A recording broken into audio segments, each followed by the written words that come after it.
Good morning, everybody, and welcome to What's Real in Real Estate, where we talk about what's really happening in the real estate market, not only in Las Vegas, all around the country and all around the world.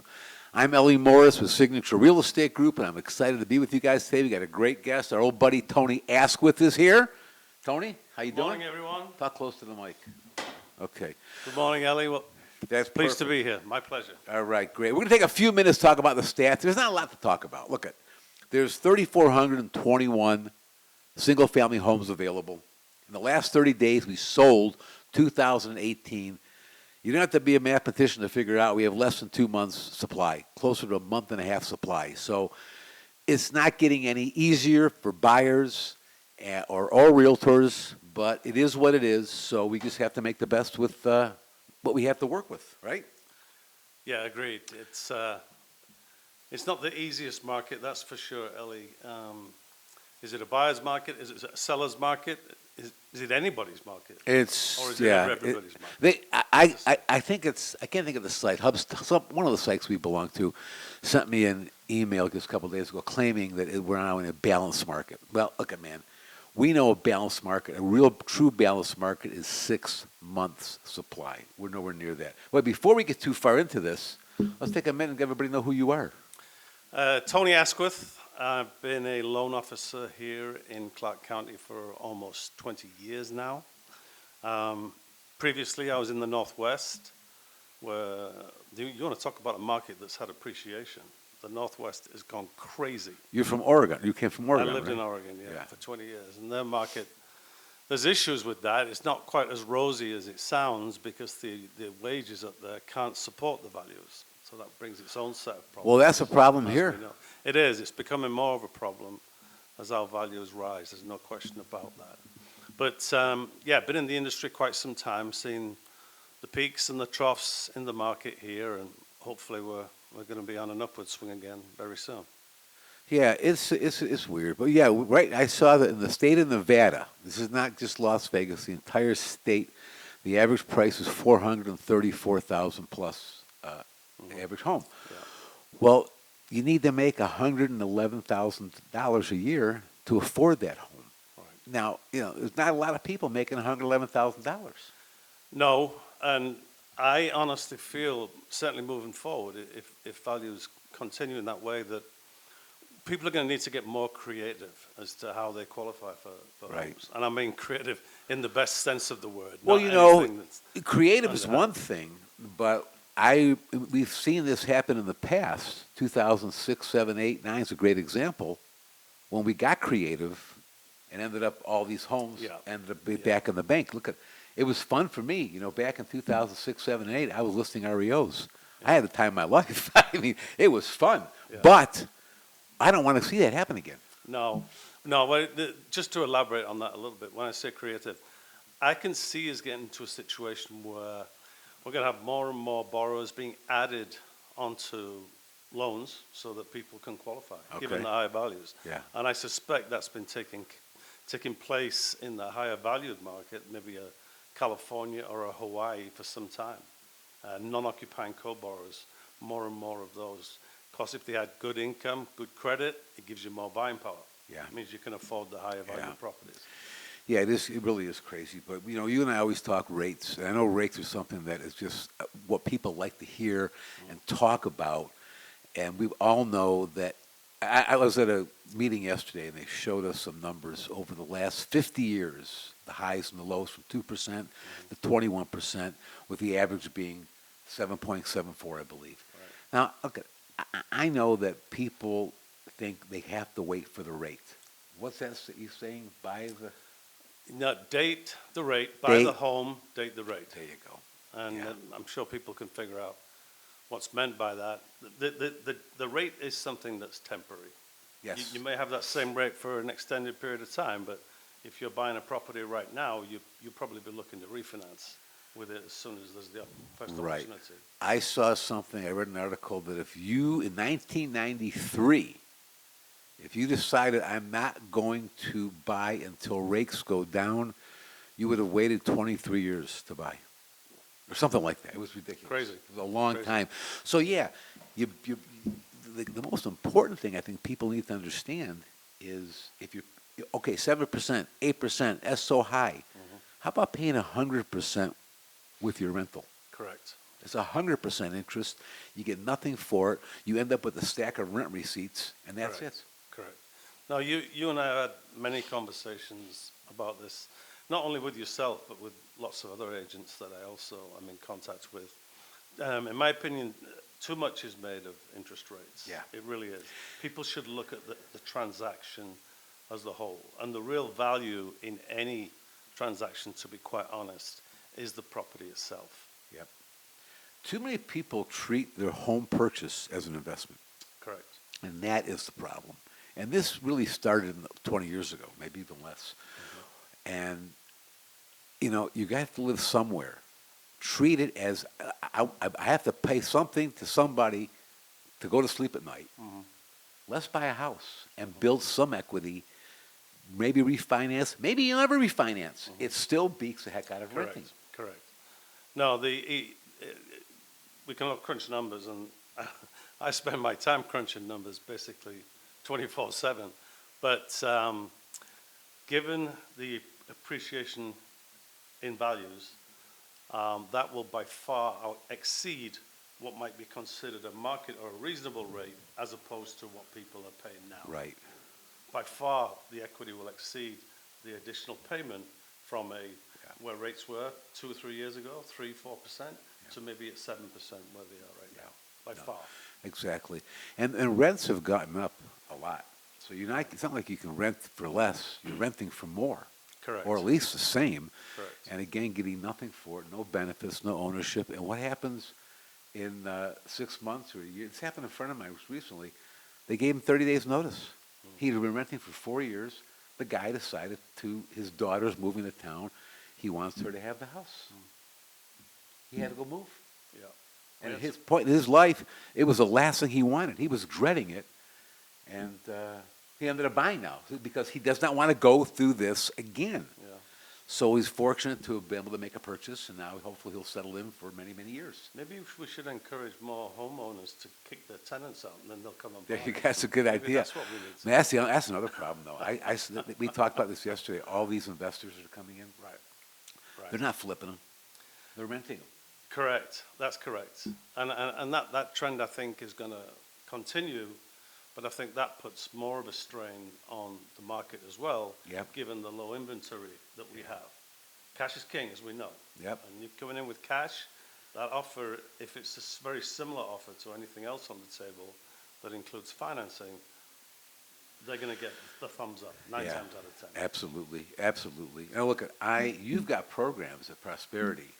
And by the way, I have to give a plug to this guy. I don't know a harder working lender in this town than Tony. You give him a lead, he will beat it to death. They'll either close it or kill it, one of the two.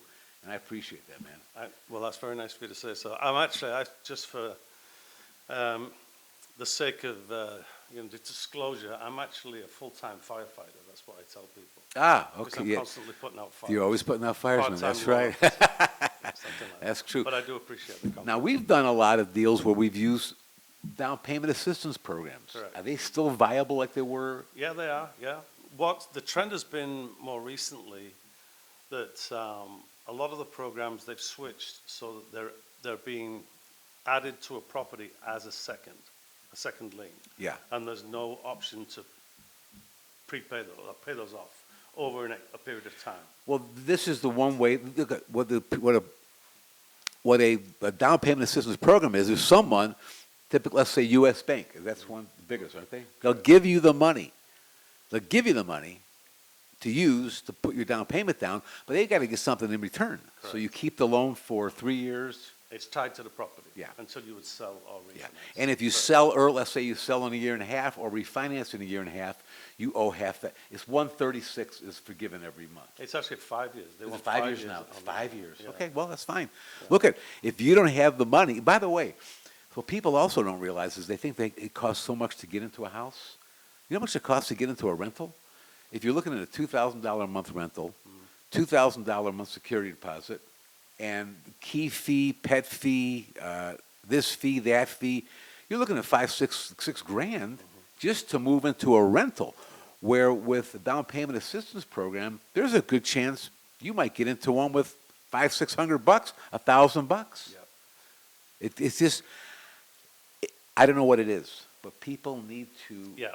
open their eyes. Yeah, they need to be aware of that. The best case scenario with all of the DPA programs for that matter, and I've sat in on these, so I know this firsthand, with a VA buyer, and even though there's no down payment requirement on a VA loan, a VA buyer still qualifies for down payment assistance, believe it or not. Can they get money, or they just get a better rate? No, they can't get money, no. And I always, there's a 2% option, there's a 4% option. I always tell them to go with the 2% option, because typically closing costs are Okay. 2% or thereabouts of the purchase price. Now, is that newer? I thought in the past. Oh, no, this has they've been always- around for a while. It's Okay. been- I've literally sat at the closing table where the borrower has gotten an earnest, whatever earnest money they put up, they've got a check, it's been refunded to them. Good. Yeah. Because that's something, an issue we need to talk about a little bit, and I'm hoping to get Ernie Gonzalez on in a couple weeks to talk about what's happening with the NAR settlement and how it's going to affect our VA buyers. And I'm sure that something's going to get changed. Right now, as of today, a VA buyer cannot contribute to any kind of commission, Correct. including the a transaction fee. They can't pay any of that. Yeah, there's so many of those things are up in the air. I think, and everyone has an opinion, which rightly so, they should have an Yeah. opinion. We all have a business here. We're small business owners. Right. So we all have a business, but we also have to look at the big picture and what's going on in the state level and the national level as well. Yeah. And a lot of folks that aren't in Las Vegas don't realize that we have roughly a quarter of a million retirees, veterans here in Clark County. That's a big part of our business. And you throw in Creech and Nellis, this VA home loan is a big, big part Yeah, for us. without a doubt, yeah. All right, so property values. I mean, we know they're not going down, and everything I see, they're just continuing to go up. Correct. Part of that is because of low inventory, I assume. Yeah, without a doubt. I mean, and the other aspect is that anyone that has a mortgage that is, if they've had it for at least 18 months, 2 years, they're reluctant to sell. They're not going to sell. I know. They're not going to refinance. And the term that's come up more recently is that they are loan locked. Loan lock, I've heard Loan that term. locked. They're into Now, that loan, and they don't plan on getting out of it anytime how soon. long has it been since we've seen loans at 3%? Well, if you recall, I mean, we were there maybe a couple of years ago, two and a half years ago. We haven't been over. Even maybe 18 months ago. Yeah. 18 months to 2 years. Yeah. Yeah, I know. They call that loan lock. Loan locked is the term, yeah. So what the people will do if they decide that they want to access their equity to pay off debt, consolidate debt, maybe buy another property, they will keep the first mortgage in place and then apply for a second, a HELOC usually, a line of credit. So what are some tips you can give consumers when they're thinking about buying and they need to get their credit in line? What are some of the best things they can do to get themselves prepared? Well, come to me would be a good start. That's a I good do have start. a free credit analysis program. It doesn't cost a penny. It's like going to a lawyer or a doctor or whoever and getting free advice. Yeah. It doesn't happen very often, but we do offer that. And the main thing is that a lot of people think they're doing the best thing by paying off collections or paying off high balances for that matter, and you're not necessarily going to move the needle on your credit. Why is that? Any debt that's settled, especially a collection, if it's settled for less than the full amount or if it's just paid off, will not increase the FICO score. It needs to be deleted by the collection agency. Okay? And in terms of a lot of people I'm sure are not aware, but actually any kind of revolving credit, a low balance is preferable to a zero balance. Why is that? Just that shows activity on the account. If there's a low balance, it's being maintained, it's well under the credit limit. If there's a zero balance, there's not necessarily any activity on that account. Okay. Now, another thing I've heard is that if you have credit card debt, if you keep your balance below 20%, is that the correct number? 30% is 30 the figure that I've always quoted in the past, and it's been quoted to me. I'm sure 20% wouldn't do any harm either. Yeah. Well, we have record levels of consumer debt right now. And whether it's a lot of people are tapping into their equity to be able to get typically a line of credit, and the interest that they would pay on that line is a lot less than they'd be paying on those. Are you seeing a lot of that now? Yeah, without a doubt. Which is smart because people are addressing this rather than going under and being awash. Yeah, part of the problem we have here in the United States is people love credit and love using their credit, and these people believe if I use my credit card, I never have to pay it. It's just because it's magic. It just seems to go away. And so here they go. Instead of paying 25% through the Visa, they pay, what are HELOCs now, roughly? 7-8%. So you pay, sounds smart on the surface. Yeah. The problem is, if you do that and continue to use your credit cards, you defeat the whole purpose. Correct. So if you're going to do it, that's great. You should do it. Go do the HELOC. Clear out that debt. But, man, then tear up those cards. Well, it's not only fiscally responsible, but it's going to help your FICO score. It's going to drive up your FICO score. And by the way, what price do you place on peace of mind? Well, that's knowing that right. all that debt has gone away. Absolutely. There could be, health aspects associated. No doubt about it. Mental and physical. Yeah. Now, something else I'd heard over the years, and I don't quite understand why, but maybe you could explain to everybody, is if I have a credit card, let's say I have 10 credit cards, and 8 of them are free. They don't charge me any kind of annual fee. Here I have 2 that are charging me whatever the fee is. You know what? I don't want them anymore. I've had them for 20 years. I don't need them. You just cancel them. I understand that hurts your credit. It does if there's a balance that's outstanding. Yeah. No, without a doubt. let's say it's down to 0, Not you paying cancel off it. the balance. Well, bear in mind But that. canceling the card doesn't Yeah, I hurt. understand. Bear in mind that on that particular account, any account for that matter, if there is history of good payment history over an extended period, you lose the benefit of all that good payment history.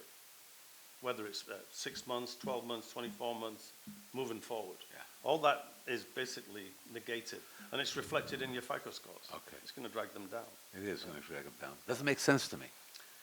It's unfortunately, it's the way of the beast. There's a reason, by the way, that people will, if they're trying to create quote unquote instant credit, they will be added maybe onto a spouse or a family member's Yeah. account. Then similarly, if there's good payment history, low balances, that's going to be reflected in their credit as well. When we moved here in 2005, didn't move here with $1 million in our pocket, and bought a home in Silverado Ranch for $312. And I mean, I think I for years I said, "Hey, folks, sorry, it was me." The day I signed on the dotted line was the day the market value started going down. So I took full responsibility. But they kept going down and down, and then my business was just getting worse and worse. And when the government bailed out the banks, I think it was May or March of 2009, my REO, and all I did when I came here, I fell into it. Luckily, I figured this is going to go on forever. I don't need to build a practice. This will be the greatest thing in the world. And I got completely cut off. And the second half of 2009, I made almost nothing. So I had to sell my house. The values kept going down and down. So I bought it for $312. I put down 20%, so I did it what you think is the right way to do things. And tried to renegotiate with the bank. They wouldn't do a thing. They said, we're not giving loans in Nevada anymore, which I understood that. But I wanted to get some relief. Bottom line is, I proposed to them, I owed $242. I said, take off $50,000, bring my rate to, was 7, now bring it to what's currently at 5, and we're good to go. Wouldn't do it. I short sold it for $137. So they wouldn't take $190, and I'd still be there today. But they accepted a short sale, $137. I had a point I was going through with this. I got lost. So anyway, but it's just whacked out. The whole thing is. It's a great story, all the same. I'm glad you enjoyed it. Yeah. But it is. So are you seeing any kind of thing that's new and creative in the lending market?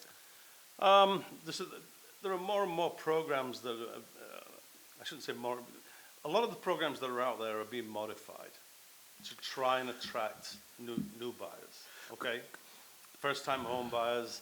I have a lot of people approach me. They say, "I'm a first-time home buyer. What do I qualify for?" Well, the programs have been extended over the years, so they're not necessarily geared towards first-time home buyers. They're typically geared towards everybody.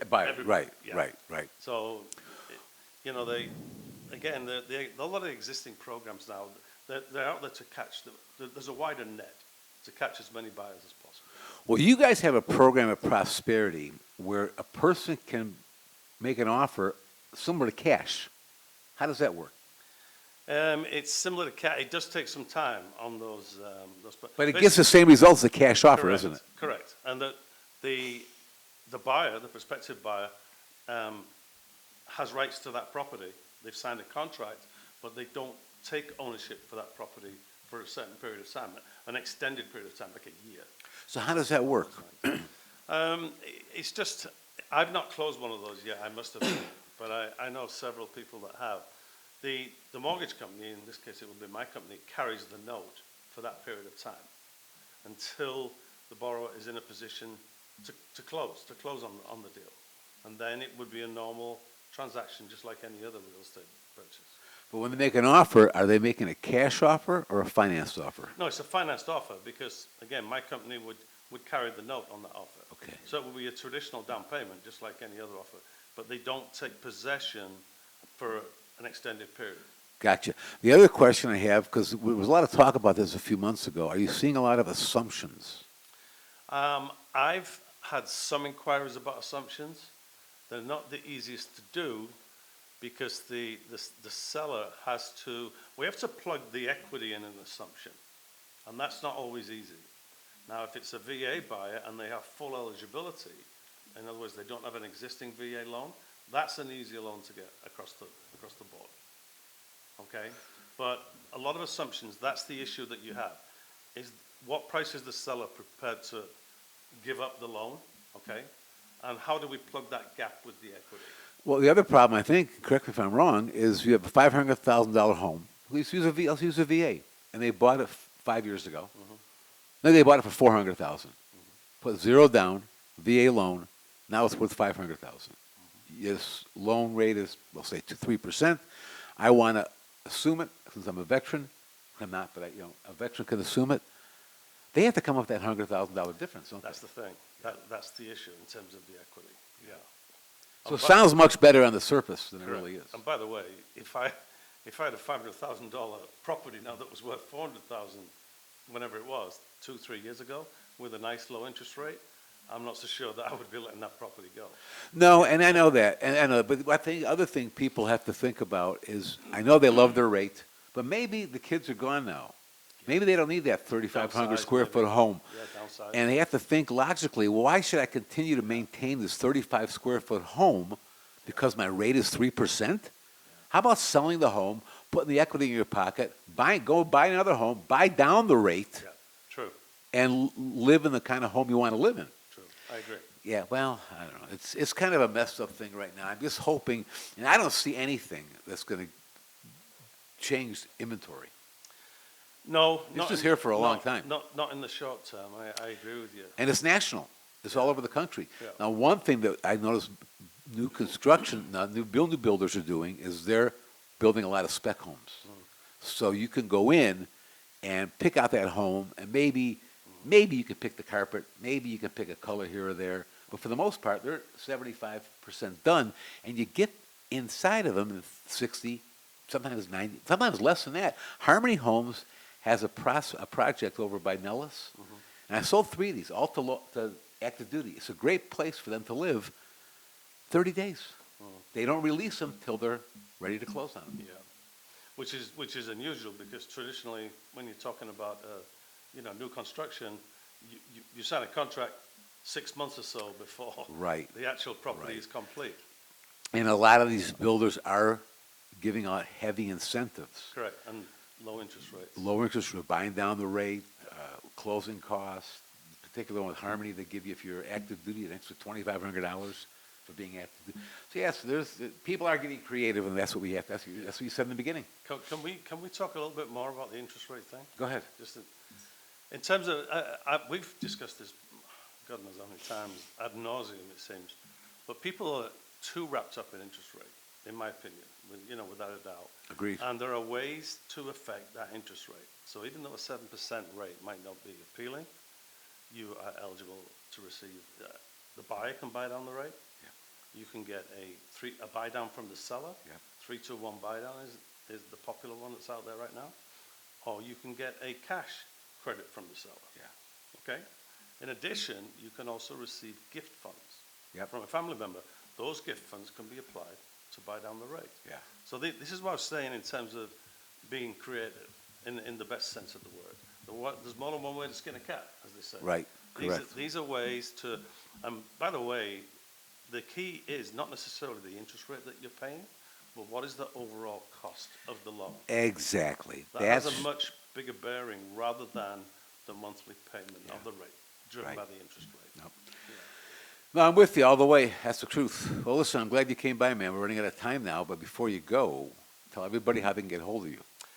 Tony Asquith, my email address is Asquith, that's Anthony, so asquith@prosperitylending.com, 702-265-4000. I would welcome the chance to discuss any scenario. We offer all the loan programs, down payment assistance.